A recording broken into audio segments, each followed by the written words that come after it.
Hello guys, welcome to my channel. और आज हम जो सीरीज है हमारा वो है SCRT, जो स्कूलों में, सरकारी स्कूलों में जो चलाया जाता है बुक। और ये आपके लिए 6 to 8 के लिए जो भी स्टूडेंट हैं ये जरूर इनको फॉलो करें। और आपके एग्जाम से पहले हम 6, 7 और 8 तीनों के बुक को खत्म करवा देंगे और आपको यहाँ से बहुत सारा हेल्प मिलेगा एग्जाम में क्वेश्चन सॉल्व करने के लिए। ठीक है, तो चलिए हम लोग शुरू करते हैं। बातें कम करते हैं और पढ़ाई ज्यादा करते हैं। तो हमारे ये पहला चैप्टर है जिसका नाम है इंटीजर। हिंदी में आप देखिएगा तो ये 6 क्लास का बुक है। 6 क्लास का बुक SCRT आप देख सकते हैं, हम आपके सामने रख दिए हैं। ये गणित है, क्लास 6 का बुक है।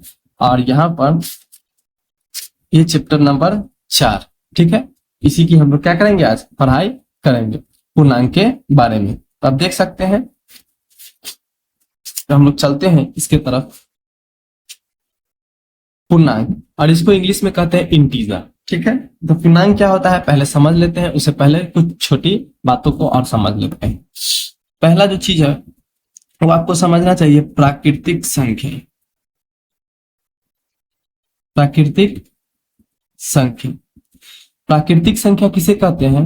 1, 2, 3, 4, 5 जीरो के छोड़ के, और जितने भी काउंटिंग नंबर होते हैं जीरो को छोड़कर जितने भी काउंटिंग नंबर होते हैं हम उनको प्राकृतिक संख्या कहते हैं।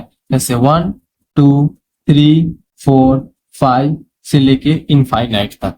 ठीक है, उसके बाद होता है आपका दूसरा होता है, इसको हम लोग कहते हैं होल नंबर।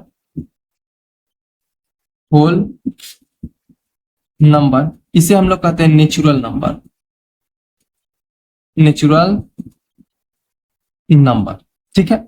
होल नंबर में जब आप प्राकृतिक संख्या में जीरो को ऐड कर लेते हैं, 0, 1, 2, 3 से लेके इनफाइनाइट तक, इसको हम लोग होल नंबर कहते हैं।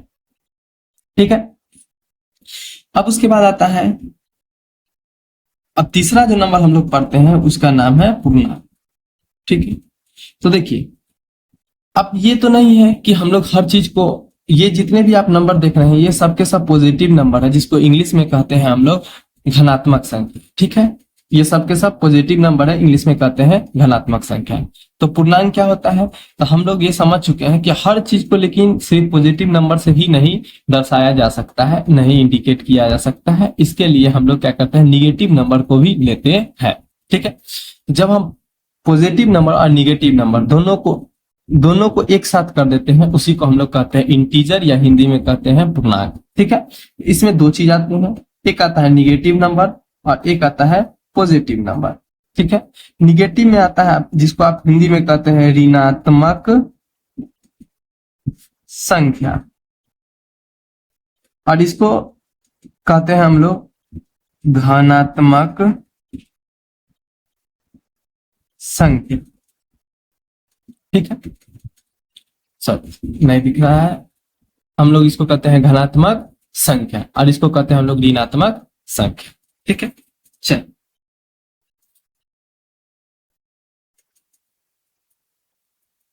तो अब हम लोग धनात्मक संख्या और ऋणात्मक संख्या को एक नंबर लाइन की मदद से समझते हैं, और यहां से आपके बहुत सारे क्वेश्चन बनते हैं, और जो क्या कहते हैं आपको स्टेटमेंट के रूप में देखने को एग्जाम में मिल जाते हैं। ठीक है, तो समझिएगा, सबसे पहले हम एक नंबर लाइन लेते हैं। ठीक है, नंबर लाइन में आप कहीं पर भी जीरो को इंडिकेट कर दीजिए। ठीक है, जीरो की दाहिनी तरफ जो भी नंबर होते हैं राइट साइड में, ठीक है, आपको इंग्लिश में ज्यादा होता है, हिंदी में दाहिना बाया ना समझ में आए तो आप जाके वहां पर राइट और लेफ्ट देखेंगे। दाहिना तरफ इधर जो होता है राइट साइड में, ठीक है, राइट साइड में हमेशा पॉजिटिव नंबर लिखाता है। ठीक है, और लेफ्ट साइड में, इधर जो आपका लेफ्ट साइड होता है इसमें हमेशा निगेटिव नंबर लिखाता है। ठीक है, तो राइट साइड में हमेशा पॉजिटिव नंबर और लेफ्ट साइड में हमेशा निगेटिव नंबर लिखा जाता है। इस बात को हमेशा याद रखिएगा। जीरो के राइट साइड में हमेशा पॉजिटिव नंबर और जीरो के हमेशा लेफ्ट साइड में निगेटिव नंबर लिखा जाता है। ठीक है, चलिए अब और कुछ बातों को समझ लेते हैं। और यहां से पहला नंबर, पहली बात आप समझिए, राइट साइड में हमेशा पॉजिटिव और दूसरा लेफ्ट साइड में निगेटिव नंबर को लिखा जाता है। तीसरी बात जो ये है याद रखिएगा कि पूछा जाए तीसरी बात यह है, जितने भी इंटीजर है, जितने इंटीजर में निगेटिव और पॉजिटिव दोनों नंबर आते हैं, तो जितने भी निगेटिव इंटीजर है वो हमेशा 0 से छोटा होता है। जितने भी निगेटिव इंटीजर है वो हमेशा 0 से छोटा होता है। ये तथ्य हैं, ये आपको याद रहना चाहिए हमेशा, ठीक है।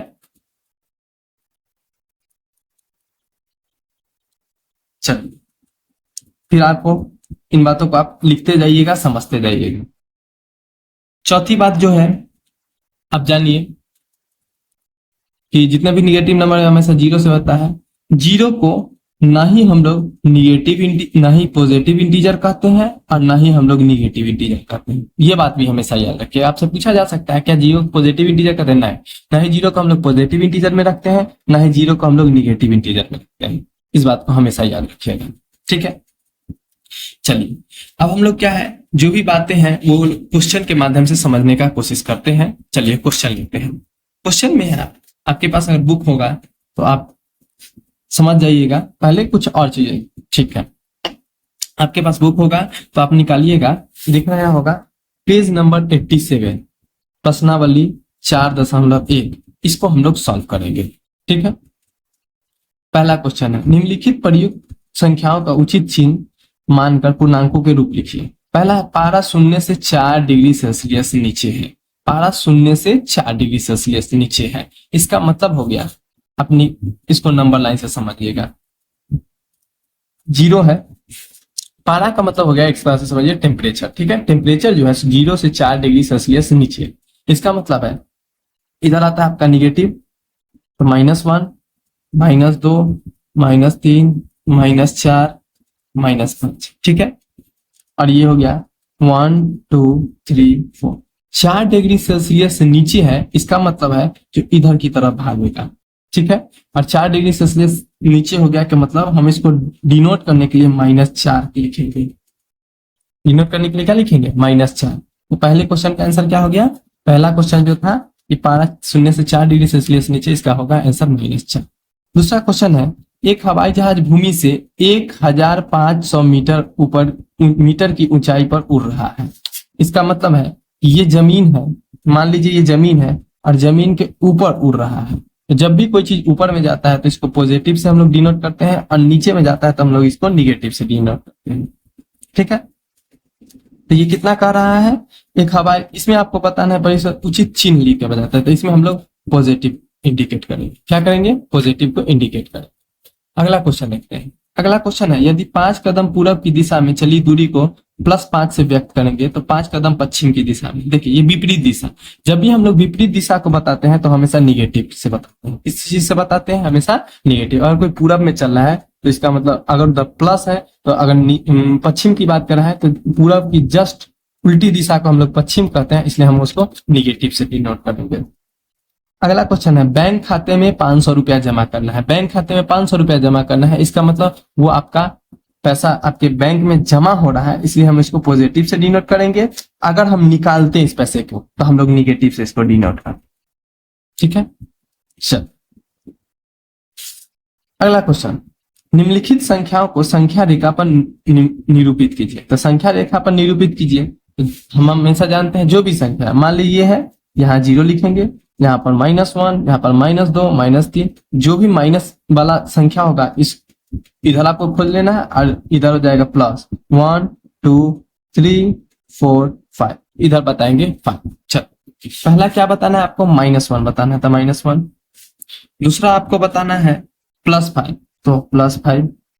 तीसरा आपको बताना है -4, तो -4, इसको आगे और बढ़ा लीजिए, -4, ठीक है। चौथा आपको बताना है +7, तो इसको और बढ़ा दीजिए, +6 +7, ये हो गया +7, इधर आ जाएगा +7, सॉरी इधर आ जाएगा +7। अगला आपको बताना है -8, तो इधर आ जाएगा -8, ठीक है। -4 है, इधर और इसको प्लस कहिए, -5, -6, -7, -8, इधर हो गया माइनस। ठीक है, अब इसको क्या करेंगे, इस तरह से बताएंगे। ठीक है, समझ रहे होंगे, हम आशा करते हैं कि आप अच्छे तरीके से क्या कर रहे होंगे, समझ रहे होंगे। चलिए, ये क्वेश्चन भी आपका 2 नंबर क्वेश्चन भी खत्म हो। तीसरा नंबर क्वेश्चन आप समझिएगा। तीसरा नंबर क्वेश्चन दिया गया है, नीचे दिए गए चित्र में से एक संख्या रेखा को दिखाया गया है जो पूर्णांकों को निरूपित करती है। ठीक है, पूर्णांकों को क्या करती है, निरूपित करती है। 3 नंबर आपको क्वेश्चन दिया गया है और ये आपका नंबर लाइन बताया गया है। नंबर लाइन के बाद आपको नंबर लाइन दिख रहा होगा। ठीक है, उसके बाद नीचे कुछ क्वेश्चन दिए, उसको सॉल्व करना है। यदि बिंदु डी पूर्णांक 8 है तो +8 वाला बिंदु कौन सा होगा। अगर डी प्लस -8 है, ठीक है, तो इस छोर वाला होगा +8 में, मतलब जी होगा इसका आंसर। ठीक है, अगला क्वेश्चन है, बिंदु बी एक ऋणात्मक पूर्णांक है। बिंदु बी एक क्या है, ऋणात्मक पूर्णांक है। ठीक है, हम जानते हैं कि ये 0 है, 0 के इस साइड वाला जितने भी होते हैं बाएं तरफ वो सब क्या होता है, ऋणात्मक में होता है। तो बिंदु बी एक ऋणात्मक पूर्णांक है। तो धनात्मक पूर्णांक क्या होगा, तो बिंदु बी देखिए, बिंदु पूछ रहा है ऋणात्मक पूर्णांक है या धनात्मक पूर्णांक, तो हम लोग जानते हैं कि बाएं के इस तरफ वाला हमेशा क्या होता है, एक ऋणात्मक पूर्णांक होता है। तो बी इसका आंसर हो जाएगा। पूर्णांक को इंग्लिश में हम लोग इंटीजर कहते हैं। ठीक है, और ऋणात्मक को हम लोग कहते हैं निगेटिव और धनात्मक को हम लोग कहते हैं पॉजिटिव। चल, अगला क्वेश्चन है, बिंदु सी और ई के संगत पूर्णांक लिखिए। बिंदु सी और ई, बिंदु सी ये है और बिंदु ई ये है। इसके पूछ रहा है कि संगत क्या कीजिए, पूर्णांक। हाँ, बिंदु सी और ई के संगत पूर्णांक को लिखना है आप। ठीक है, तो बिंदु सी और ई के संगत पूर्णांक लिखना है। बिंदु सी आप देख रहे हैं तो 0 से इधर आइए, सी तो माइनस में होगा, 1 2 3 4 5 6।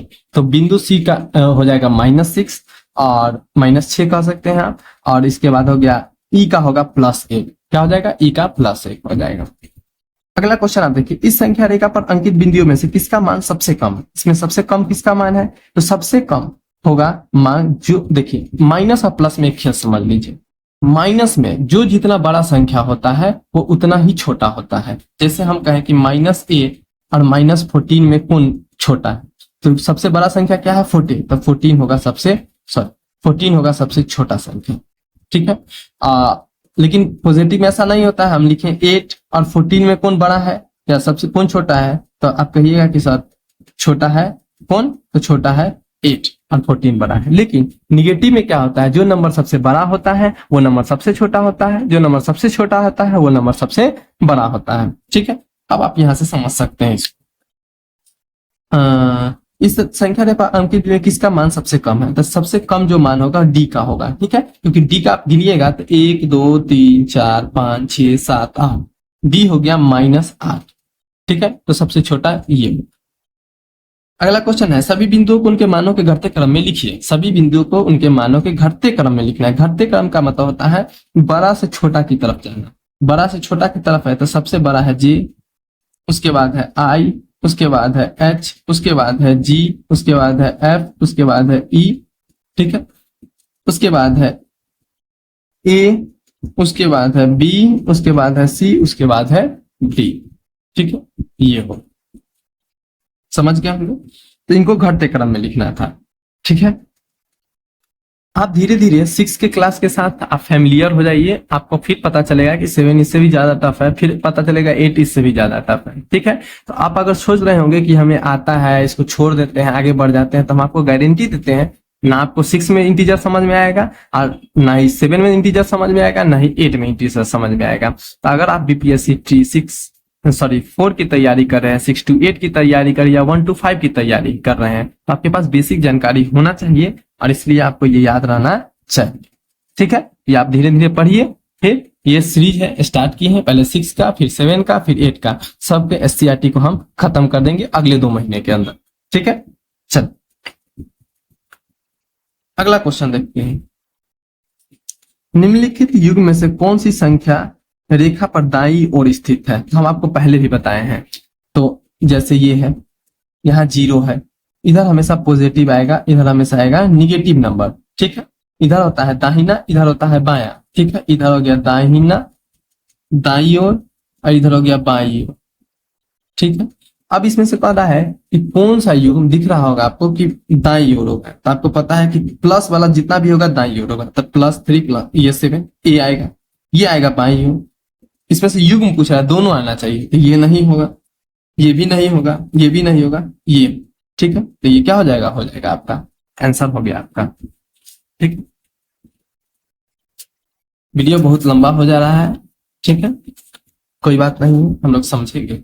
एक ही वीडियो में पूरे चैप्टर को खत्म करने की कोशिश करते हैं, ठीक है, या 5 तक रहने देते हैं, फिर अगले हम लोग कल समझेंगे।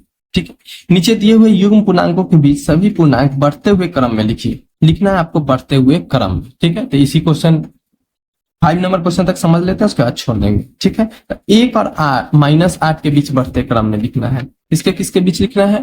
पहला क्वेश्चन है 1 और -8 के बीच बढ़ते क्रम में लिखना है।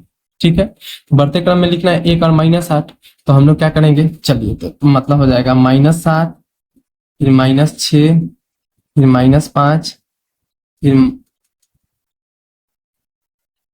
-5, फिर सॉरी -4, -3, -2। ठीक है, ठीक है, नहीं आप 1 लेंगे और नहीं -8।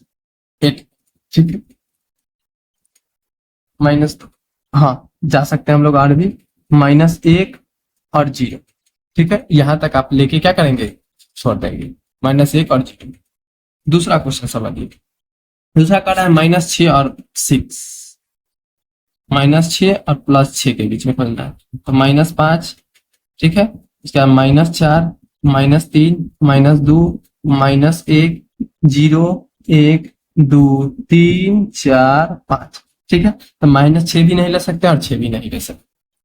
अगला क्वेश्चन है -9 और -15, इसी तरह से आपको बनाना है, -9 और सॉरी, अगला क्वेश्चन हम आपके लिए छोड़ देते हैं, 30 और -21 के बीच में आपको जाना है। अगला जो क्वेश्चन है आपके लिए चौथा नंबर क्वेश्चन, नहीं दिख रहा है, चलिए यहाँ दिखा देते हैं। चौथा नंबर क्वेश्चन जाना है आपके लिए, हम छोड़ रहे हैं, ये क्वेश्चन आपको बना के लाना है घर से। -30 और किसके बीच खोजना है, -21 के बीच में आपको खोजना है, ये आपका होमवर्क है। ठीक है, तो -30 और -21 के बीच में अगर आप ये वीडियो देख रहे हैं तो कमेंट बॉक्स में इसका आंसर जरूर कीजिएगा। धन्यवाद, इस वीडियो को हम यहीं समाप्त करते हैं। ठीक है, फिर हम कल मिलेंगे आगे की क्वेश्चन को लेकर।